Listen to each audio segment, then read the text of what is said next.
дар озмуни сайри гули лола ки дар ҳамаи ҷамоату деҳот ва шаҳраки ноҳияи Шаҳринав тӯли 1 моҳ гузаронда шуда буд, имрӯз дар маркази ноҳия дар боғи ба номи Шоҳ Исмоили Сомонӣ бо иштироки доираи васеи сокинон ҷамъбаҳс гардид. аз ҷониби хонандагони муассисаҳои таҳсилоти миёнаи умумӣ, кормандони фарҳанги ноҳия ва ҳунармандони минтақа як барномаи фарҳангии фароғатӣ ташкил ва гузаронида шуд.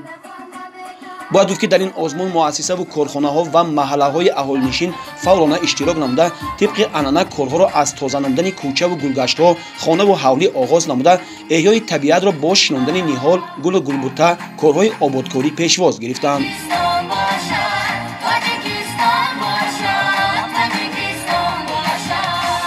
бояд гуфт ки мақсад аз ташкил ва гузарондани чунин озмунҳо аз ҷумла озмуни сайри гули лола дар тамоми шаҳру ноҳияҳои мамлакат ин ҷиҳати муайян намудани беҳтарин композитсия ва дизайни ҷолиби мавзеи гулзор ва сифати корҳои иҷрошуда дар мавзеъҳои вобасташудаи гулкорӣ мебошад.